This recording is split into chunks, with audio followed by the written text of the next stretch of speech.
네, 우리가 사극 같은 거 보면 반역자가 끌려와서 고문을 당합니다. 그런 모습을 종종 보죠. 근데 그때 그런 왕의 권력 앞에서도, 권세 앞에서도 굴하지 않고 끝까지 자기 소신 있게 자기 얘기를 하는 사람들을 보면서 강단 있다, 대단하다 이렇게 생각을 해요. 자기는 절대로 잘못한 것이 없다고 생각하면서 당신이 고쳐야 된다 이렇게 얘기하고 죽음을 맞이하는 사람들을 종종 보게 됩니다. 이런 사람들 볼 때 멋있어 보이죠? 예, 꽤 멋있습니다. 그런데 그게 그냥 일반 왕이 아니라 하나님이라는 왕 앞에서 그렇다면 우리는 무모하다라고 생각을 하죠. 왜냐하면 하나님께서 잘못된 왕일 수는 없기 때문에 그래요. 아까 왜 사극을 보면서 왜 괜찮아 보였냐면 보통 많은 왕들이 부패하기 때문에 그래도 여기에 대해서 목소리를 낼 수 있는 사람이라면 좀 개혁을 일으키는 멋진 사람이 아닐까 생각을 하는데 그 왕이 하나님이라면 얘기가 달라져요. 아무리 그럴싸한 것처럼 보이지만 우리가 이해하지 못하는 하나님의 뜻이 있는 거고 그 왕의 뜻대로 우리가 맞춰가야 되는 것이 맞는데 거기에다가 반역을 일으키면서 나는 잘못한 것이 없다. 왕이신 하나님 당신이 바꿔라라고 한다면 우리는 참 무모하다, 어리석다라고 생각하게 됩니다. 근데 이렇게 반역하는 모습은 불신자들에게 나타나는 것이 아니라 성도들에게 종종 나타나요. 불신자들은 하나님 앞에 잘 서지도 않으니까 하나님에 대한 인식이 별로 없으니까. 그런데 성도들 같은 경우는 하나님을 늘 생각하면서 산단 말이죠. 그렇기 때문에 하나님 앞에서 일어나는 일들이 더 많을 수밖에 없어요. 괜찮았을 때도 있지만 이상할 때도 있고 오늘 요나의 모습이 왕이신 하나님 앞에 그렇게 반역하는 모습이에요. 이게 요나 편에선 세상 사람들 입장에서는 그래 맞아. 하나님께서 니느웨를 회개케 하고 다시 받아준다는 건 말이 안 되지. 그들이 향한 악이 있는데 어떻게 그들을 받아주시냐. 말이 안 돼. 요나 네가 말 잘하는 거야. 이렇게 생각할 수 있지만 그는 하나님의 크고 놀라운 뜻을 모르고 있기 때문에 하는 소리죠. 아까도 말씀드렸지만 하나님께서는 니느웨를 회복시키기 원하시는 것은 니느웨가 목적이 아니라 이것을 통해서 이스라엘이 고집 피우는 것을 보여주기 위해서 이방 사람들도 회개하는데 너희들이 지금 이 정도다라는 현 상태를 보여주시기 위한 하나님의 도구였다라는 거예요. 그런데도 이제 선지자라고 하는 하나님의 말씀을 그대로 입에 담아서 전하는 요나가 하나님의 말씀을 거역하고 떠나는 모습을 보게 되죠. 저 오늘 본문을 제목을 두 가지로 좀 정했는데 하나는 차라리 날 죽여라 요것과 또 하나는 뭐냐면 요나 때문에 우리 때문에 이런 제목으로 정했습니다. 자, 이 두 가지가 주제를 담고 있어요. 먼저 차라리 나를 죽여라 라는 제목의 내용을 보면 어떤 내용이 나오냐면 요나가 오늘 본문에서 죽기까지 불순종하는 모습이 나타나요. 죽기까지. 보통 죽을 정도 되면 굴복이라도 하잖아요. 순종이라고 하기보다는 좀 복종 이렇게 할 수가 있는데 죽어도 나는 못하겠다 이런 상태까지 이르는 거죠. 자, 오늘 본문 하나씩 보시면 11절 바다가 점점 흉흉한지라 이렇게 얘기해요. 13절 보세요. 끝부분 보면 바다가 그들을 향하여 점점 더 흉흉함으로 두 번 똑같은 문장이 두 번이 나오죠. 두 번 나온다는 것은 굉장히 중요합니다. 성경에서 괜히 안 그래도 양피지가 적은데 거기다가 굳이 새겨넣지 않거든요. 왜 두 번이나 넣었을까? 하나님의 열심, 하나님의 끈질김을 보여주고 있는 거예요. 왜 바다가 점점 흉흉합니까? 왜 처음에 바람을 보내서 폭풍을 일으켰습니까? 요나가 하나님의 얼굴을 피해서 도망갔기 때문에 이걸 가만히 두면 안 되는 거죠. 하나님은 반드시 잘못된 방향으로 나아가고 있는 자기의 자녀를 데리고 와야 되기 때문에 폭풍을 일으켰고 그럼에도 끄떡도 하지 않고 배에서 자고 있었던 요나에게 다시 한번 다가가서 끌어내려고 하시는 거예요. 그래서 바다가 점점 흉흉한지라. 그렇지만 이후의 요나의 모습은 또다시 반역하는 모습이 나와요. 그래서 13절에 다시 또 흉흉한지라 이렇게 얘기를 하는 거예요. 하나님은 포기하지 않죠. 우리는 전도하다가도 좀 힘들면 패스. 하나님의 택한 자가 아닐 거야. 자기가 막 결단을 내려. 자기가 해봤는데 안 되니까.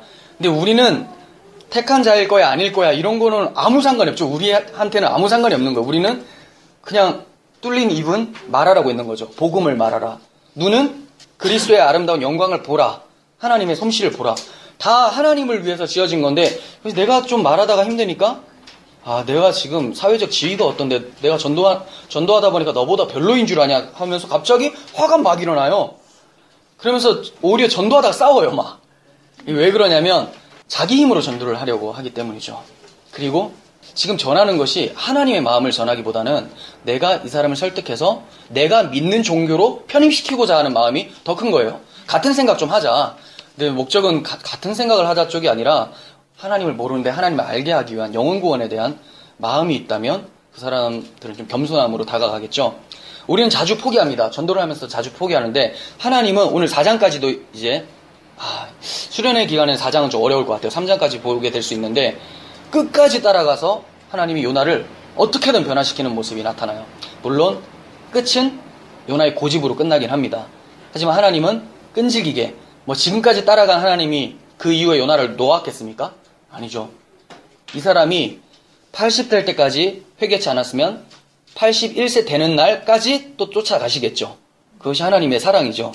그 사랑은 어느 정도의 사랑입니까? 자기 아들을 십자가에 못 박히게 할 정도까지 사랑하셨으니까 내 아들 목숨하고 바꿨는데 좀 하다가 안 되면 말까요?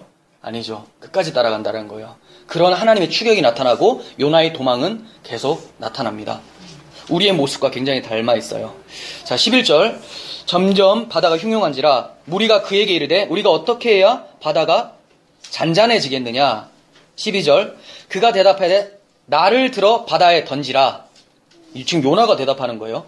날 바다에 던지면 바다가 너희를 위하여 잔잔하리라. 너희가 이 큰 폭풍을 만난 것이 나 때문인 줄을 내가 아노라. 자기 때문인 줄 알았죠. 그리고 어떻게 하면 잠잠해지는지 지금 뭔가 안 것 같아요. 근데 이 본문을 보면서 제가 많은 설교를 들으면서 이런 설교를 많이 들었었어요. 요나가 이제 회개의 증거로 다이빙을 하려고 하는 거다. 이제 자기가 잘못한 거 자기 죄의 값을 받기 위해서 하는 거다. 이게 교만이에요. 이게 내 죄값을 내가 치러보겠다라고 하는 게 교만인 거죠. 지금 이때 나오는 반응은 뭐여야 돼요? 하나님 잘못했어요. 내가 다시는 안 그럴게요. 이게 나와야 되는데 나를 바다에 던지면 잠잠해질 것이다. 이거 나 때문에 일어났다. 방향이 잘못됐어요. 그냥 이게 처음부터 끝까지 그래요. 여호와의 낯을 피하고 배를 만났더니 야 맞아 배 딱 잘 만났네. 하늘도 나를 도우시구나. 그 하늘은 하나님이 아니겠죠. 이방신들도 나를 도와주시구나. 그리고 배를 딱 탔어요. 근데 하나님이 왜 낯을 피해서 도망가는 것을 허락하셨을까? 이것도 나옵니다.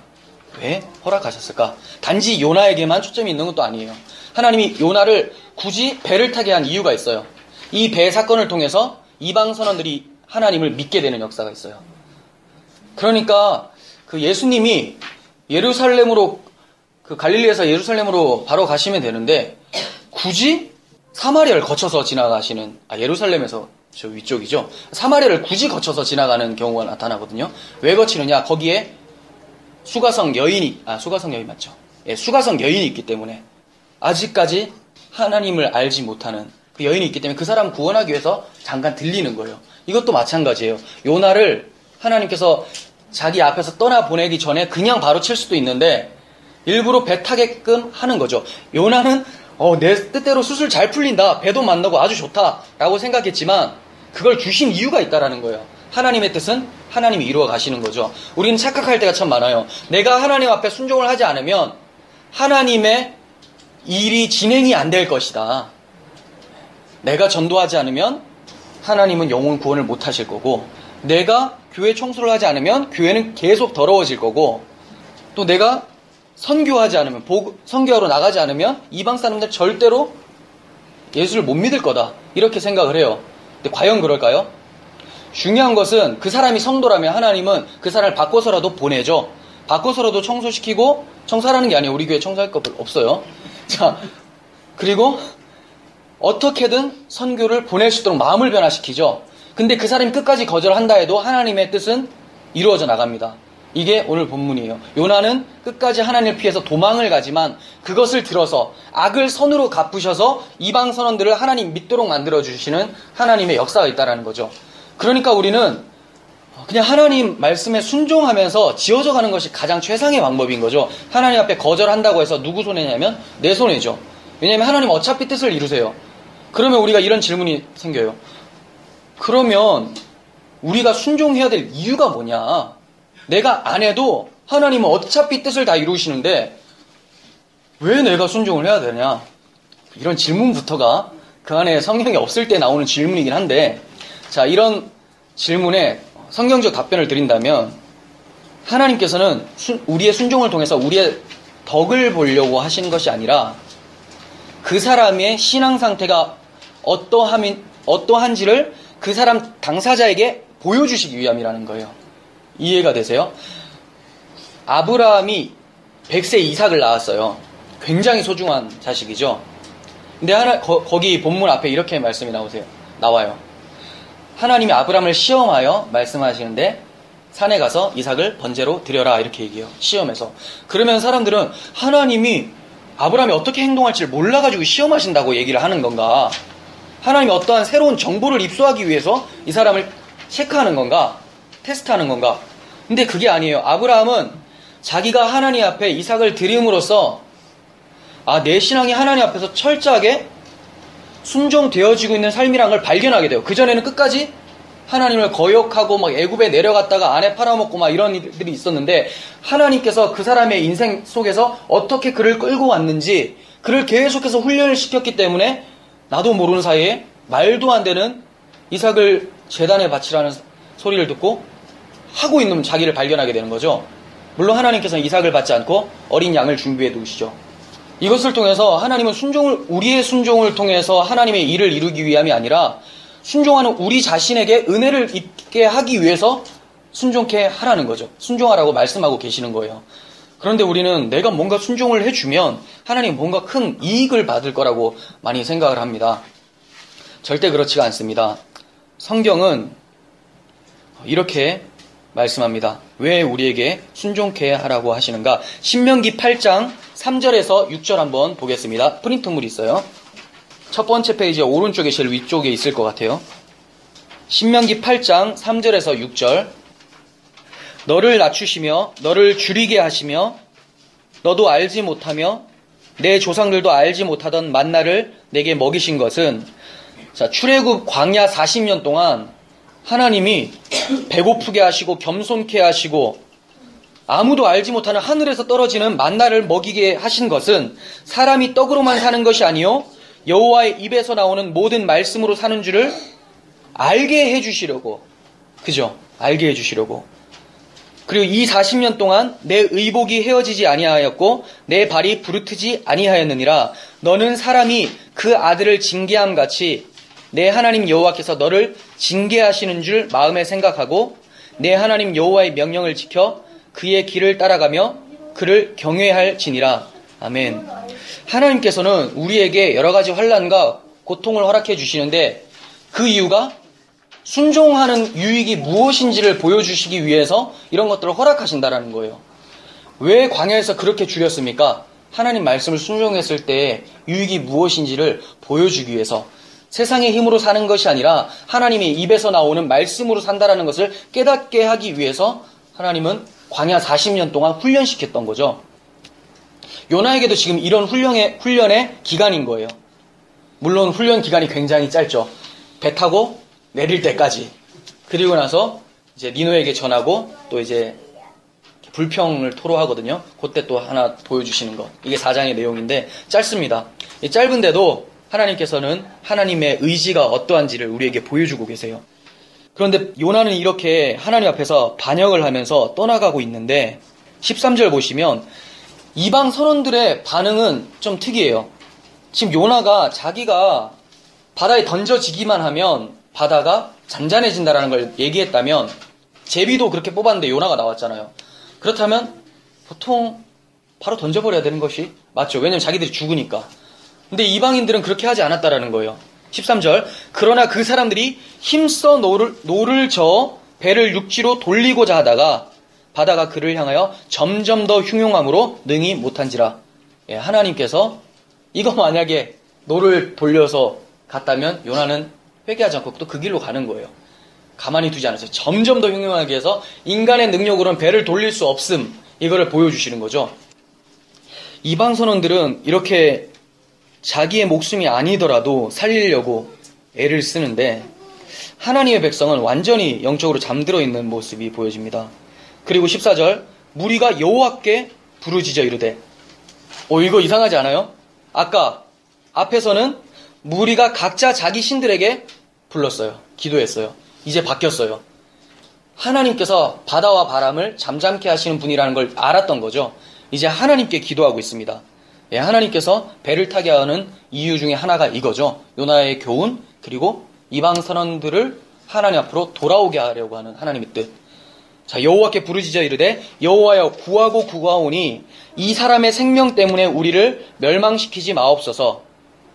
무죄한 피를 우리에게 돌리지 마옵소서. 주 여호와께서는 주의 뜻대로 행하심이니이다. 자, 이게 엄청난 기도인데 간절히 기도해. 기도할 때는 어마어마하게 간절하죠. 반드시 하나님께서 해주실 것처럼. 근데 마지막을 어떻게 얘기해요? 하나님 주권에 맡기고 있죠. 하나님은 하나님 좋을 대로 하실 것입니다. 그러나 나는 구합니다. 이 얘기예요.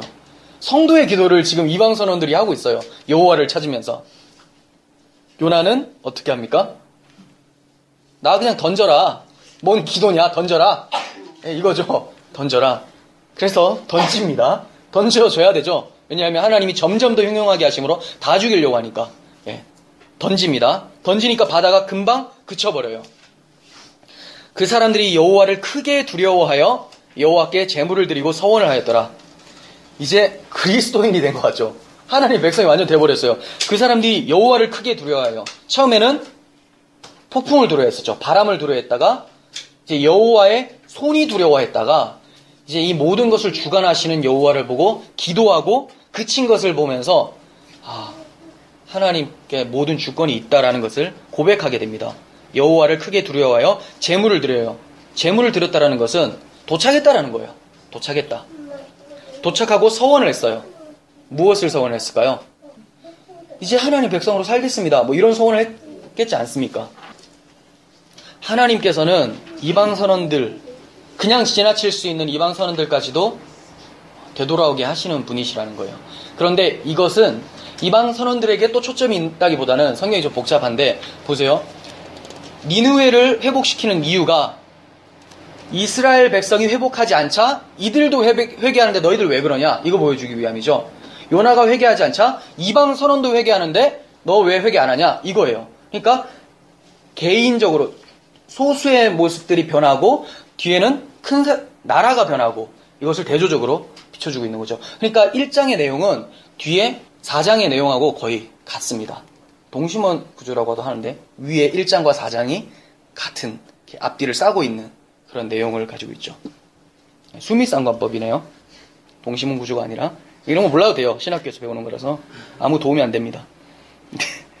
자, 그리고 17절 여호와께서 이미 큰 물고기를 예비하사 요나를 삼키게 하셨으므로 요나가 밤낮 3일을 물고기 뱃속에 있으니라. 자, 하나님 이거 보여주시려고 요나를 던지신 거예요. 물고기 뱃속에서 하나님의 새로운 시작을 이 사람이 발견할 수 있도록 만드는 거죠. 그래서 이미 큰 물고기를 예비하사 이런 단어가 있어요. 그러니까 이미 큰 물고기를 예비했다. 던지기 전부터 내가 이거 받아와가지고 어떻게 변화시키는지 한번 봐라. 이제 2장에선 요나의 회심이 일어나거든요. 그러니까 오늘 1장의 내용에서는 요나가 회개하는 장면은 전혀 없어요. 나타날 구석이 없는 거죠. 저처럼 생각하는 사람들도 있지만 많은 사람들은 요나가 자기 목숨을 던져서 이제 죄에 대해서 하나님 앞에 회개하는 모습이다. 아닙니다. 끝까지 죽어도 차라리 날 죽여라. 이 얘기예요. 이 얘기. 여기서 오늘 본문에서 좀 구속사적으로 복음이 담긴 내용이 나와요. 전체 내용이. 그게 뭐냐? 하나님을 경외하는 이방 선원들 가운데 하나님을 외면하는 불신앙적인 요나가 껴 있어요. 앞 시간에도 말씀드렸지만 교회 가운데 악이 끼어 있는 거죠. 예, 악. 구속사 관점에서 바다를 지나서 육지로 올라가는 것을 구원이라고 표현을 해요. 그래서 홍해바다를 가를 때도 그들이 찬양을 할 때 우리가 마른 땅을 바다를 마른 땅같이 건넜더라 이렇게 얘기를 해요. 그러니까 땅이 마르고 이제 그 저주의 바다에서 그 저주가 사라졌다. 예, 육지로 올라왔다. 구원을 얘기하죠. 이들도 바다에 다 빠져 죽을 수밖에 없었는데 이제 땅에 도착한 거 아니에요? 이렇다 하나님께서는 구속사 관점에서 바다에서 육지로 가는 구원을 설명하고 계셨어요. 그렇다면 이방인 선원들이 탄 배는 그들이 하나님을 경외함으로 육지로 도달해야 되는 것이 맞는 거죠. 하나님을 믿고 하나님을 예배하는 자들이니까 이제 가야 되는 게 맞는데, 그럼에도 불구하고 폭풍이 일어나서 그들이 죽게 생겼던 거죠. 왜 그럴까요? 그들 가운데 죄를 상징하는 요나가 있었기 때문이에요. 그러니까 하나님 나라는 이 죄, 불순종이란 것이 중간에 들어갈 수 없다. 온전한 순종으로만 들어갈 수 있다. 야, 그렇다면 여기서 천국 갈 수 있는 사람이 누가 있을까요? 없죠. 온전한 순종을 누가 합니까? 없어요. 그러면 결국은 육지로 못 간다는 얘기예요. 하나님 나라를 못 간다는 얘기를 오늘 본문에서 보여주고 있어요. 그런데 가게 되는 이유가 뭐냐? 죄를 제거했더니, 불순종을 제거했더니 육지로 도달하게 되더라. 이것을 보여줘요. 이것은 마태복음 8장에 보면 아까도 잠깐 말씀드렸었는데 예수님께서 배에서 주무시는 장면이 나오거든요. 이것을 통해서 정확하게 해석을 할 수가 있어요. 지금 본문만 보면 그러면 모든 사람들이 육지로 못 가는 것이 맞구나. 요나라는 죄를 던져야지만 하나님 나라 들어갈 수 있는 거구나. 구원이 이루어지는 거구나. 우리 개인적으로 말씀드리면 내가 아무리 하나님을 잘 섬기다 하더라도 내 안에 불순종하는 마음이 하나라도 있으면 못 들어가는구나. 지금 이걸 얘기하는 거거든요. 개인적으로 비유적으로 말씀을 드리면 이해가 되시죠? 못 들어간다는 거예요. 그러니까 반드시 죄를 제거하고 들어보낸다는 거예요. 그럼 어떻게 제거를 하시는가? 이게 예수님의 사건을 통해서 해석이 되어져요. 마태복음 8장 23절 보겠습니다. 배에 오르심에 제자들이 따랐더니, 자, 비슷하죠? 요나가 배에 올랐는데 이방 선원들이 있었던 것처럼 굉장히 비슷한데 약간만 단어만 바뀌어요. 바다에 큰 놀이 일어나, 바람 때문에 큰 폭풍이 일어난 것과 비슷하죠. 배가 물결에 덮이게 되었으되 예수께서는 주무시는지라. 요나가 배 밑에 들어가서 잔 것과 비슷하죠. 그 제자들이 나와 깨우며 이르되 주여 구원하소서 우리가 죽겠나이다. 자, 그 사람들이 요나에게 빨리 너희 하나님께 기도하고 어떻게 해야지 이게 그치는지 얘기해라. 이렇게 얘기한 거예요. 예수께서 이르시되 어찌하여 무서워하느냐 믿음이 작은 자들아 하시고 곧 일어나 바람과 바다를 꾸짖으시니 아주 잔잔하게 되거늘 그 사람들이 놀랍게 여겨 이르되 이가 어떠한 사람이기에 바람과 바다도 순종하는가 하더라. 자, 제자들이 하나님에 대해서 알게 되는 거죠. 그리고 예수에 대해서 어떻게 자신들이 육지로 도달하게 됐는지를 보게 되는 거예요. 굉장히 비슷하지 않습니까? 상황이. 누구만 달라요? 요나하고 예수님. 요 관계만 다른 거예요. 앞 시간에도 말씀드렸지만 요나는 왜 빠졌습니까? 자기 죄 때문에 빠진 거예요. 요나는 의로워서 빠진 게 아니에요. 자기 죄 때문에. 이 죄를 제거하고 내가 육지로 도달하게 하겠다.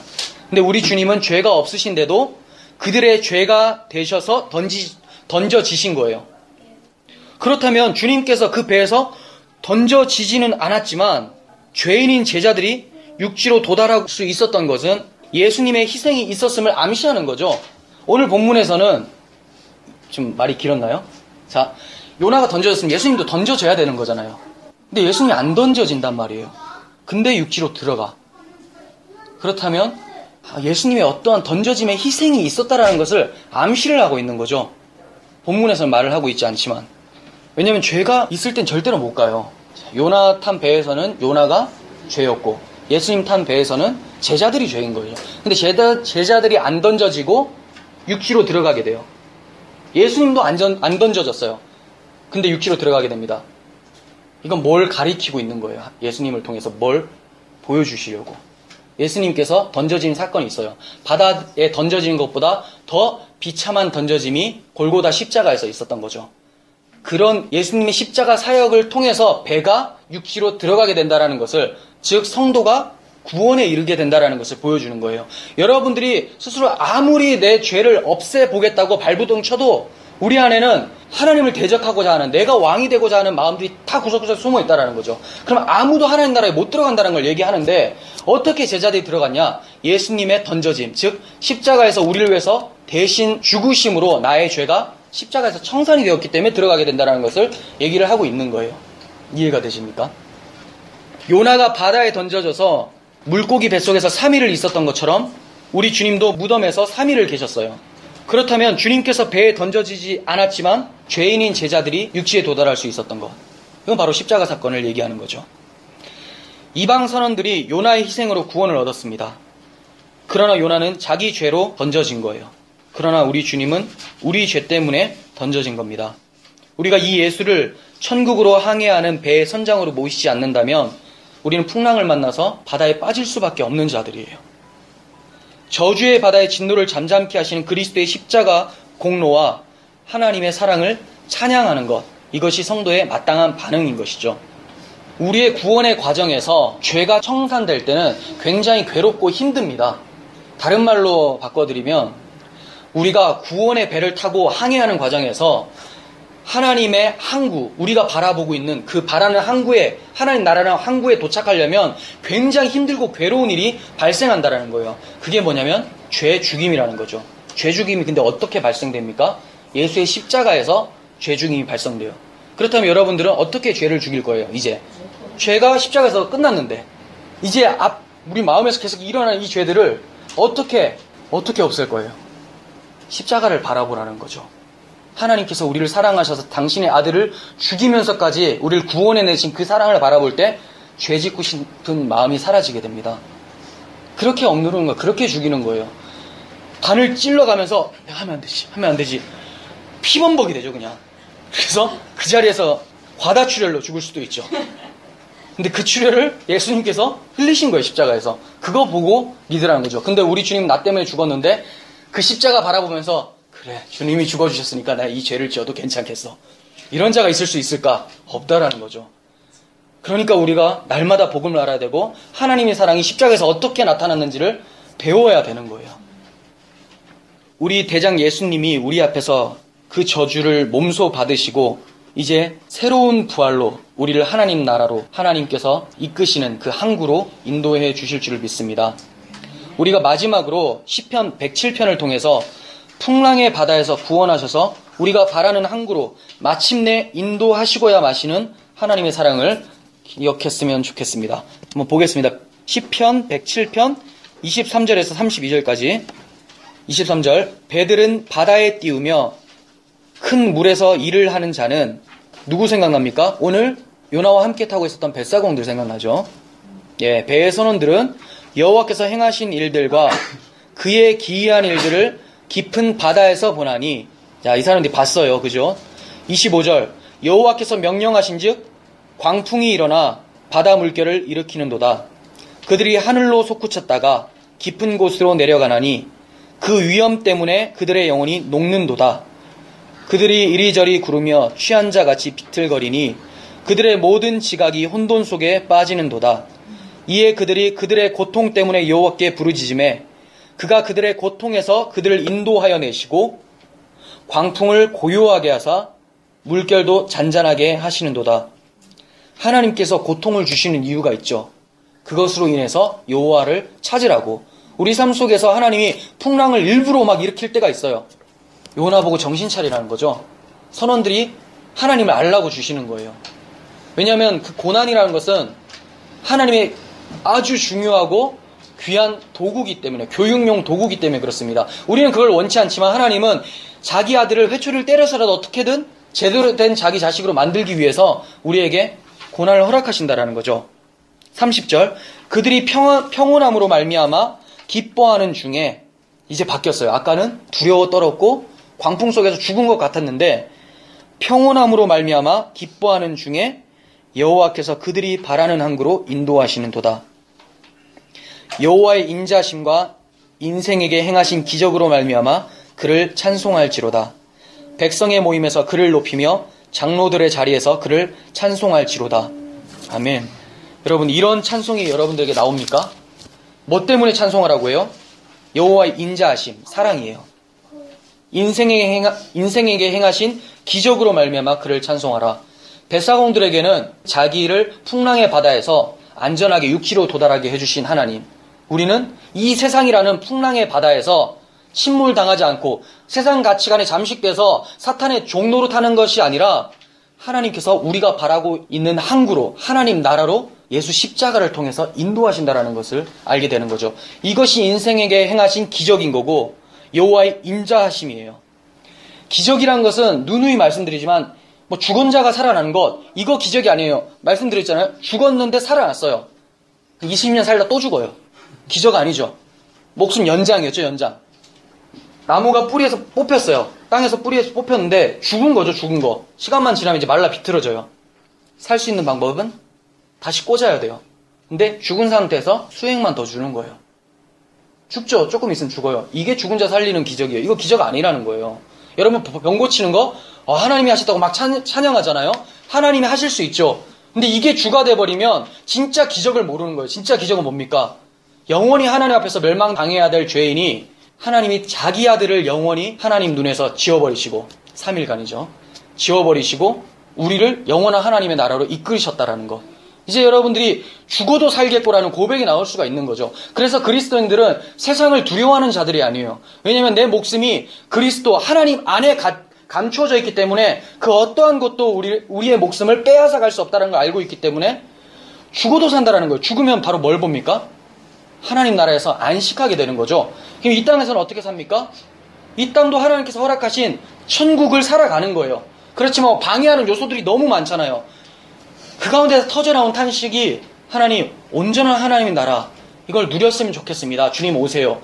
어서 오시옵소서. 이렇게 고백하는 자들이지 이 땅에서도 최선으로 살고 그 나라 가기도 바라고 이렇게 사는 자들이지 이 땅 싫어 이제 빨리 죽고 천국 갔으면 좋겠다. 이런 자들이 죽었을 때 천국 갈 가능성이 굉장히 희박합니다. 왜냐하면 이 땅에서 천국을 경험하지 못하는 자들은 죽어서도 천국을 경험하지 못해요. 왜냐하면 천국은 없던 천국이 오는 것이 아니라 지금 임한 천국이 있는데 우리가 그걸 세상의 유혹 때문에 안개가 있는 것처럼 발견을 잘 못하는 거예요. 주님 오시면 이 안개를 싹 걷어버리고 있다는 걸 보여주는 거죠. 근데 여기서는 절대 천국이 있는지도 몰라. 어딘가 플라톤의 이원론처럼 어딘가 저쪽 세상, 너무 세상에 가야 될 것 같은, 그러니까 가는데 없어. 그런 나라가 없거든요. 지금 여기 존재해요. 아직 오지 않았는데 지금 이미 여기 있는. 이게 뭔 말인가? 이미 여기 있는데 왜 아직 임하지 않았냐? 완전하게 안개가 거친 것처럼 보이지 않기 때문에 아직이라는 얘기를 하는 거고, 주님의 나라는 여기 임했습니다. 지금 보이는 이런 환경 이게 아니라 믿음의 눈으로 여기 너머에, 공간 너머가 아닙니다. 여기 너머에 믿음으로 우리가 하나님의 영적인 세계를 함께 살고 있다는 것을 보는 자들, 이런 자들이 두려움이 없죠. 그래서 스데반 집사님이 죽을 때도 그리스도께서 영광 중에 맞이하는 모습을 보고 죽는 거죠. 왜요? 그 사람 천국을 사니까. 눈에 보이는 걸 본 것이 아니라 사람들이 못 보는 것을 믿음을 통해서 하나님이 내가 지금 순교하지만 당신의 아들을 통하여서 두 팔 벌려 나를 안아내시고 계시는구나. 이걸 믿음으로 보는 거예요. 그러니까 담대한 거죠. 베드로도 자기가 죽을 때 예전에는 성령이 임하기 전에는 예수를 3번이나 부인을 했었죠. 근데 마지막에는 내가 어떻게 주님과 같이 십자가에 매달리겠느냐. 이게 매달리기를 거절했다는 게 아니에요. 거꾸로 매달아라. 그런 영광은 내게 가당치도 않다. 우리 한국교회에서 정말 회복돼야 될 신앙이고 도전받아야 될 신앙이죠. 우리 한국교회는 너무나 병들어서 자기 삶에서 조그마한 것만 하나 있으면 이게 급급해가지고 하나님의 영광은 뭐 어디 갔는지 모르겠고 지금 나부터 살자예요. 나부터 살자. 근데 초대교회 사람들이 봤을 때는 이거 그리스도인 맞나? 이렇게 생각할 거예요. 저도 부끄럽죠. 여러분들과 함께 제가 죽어서 천국 갔어요. 초대교회 사람들 볼 수 있을까요? 그 사람들의 신앙 보면 자기를 위해서 산 게 없어요. 오직 주를 위해서. 우리가 주를 위해서 살고 살아도 주를 위해서 죽어도 주를 위해서. 근데 우리는 살아도 나를 위해서 죽어도 나를 위해서 살겠다. 요나잖아요. 차라리 날 죽여라. 회개해야 됩니다. 요나의 회개. 요나 아직까지 회개하지 않았죠. 그렇지만 이제 하나님께서는 2장에 가셔서 회개케 만듭니다. 우리가 끝까지 고집 피울 때 하나님 가만 내버려 두시는 것이 아니라 우리를 짓눌러서 진액을 빼서라도 우리를 회복시켜서 이 세상에서 천국을 살아갈 수 있는 하나님의 능력자로 만들어 내신다는 거예요. 그러니까 우리에게 소망이 있죠. 나를 보면 답답해요. 우리 한국교회 보면 답답해요. 근데 한국교회를 주관하고 계신 하나님을 볼 때 우리에게 희망이 생기는 거예요. 우리가 함께 기도하고 또 그 하나님을 바라보면서 회복하는 그런 하나님의 아름다운 신앙인 되었으면 좋겠습니다. 기도하겠습니다.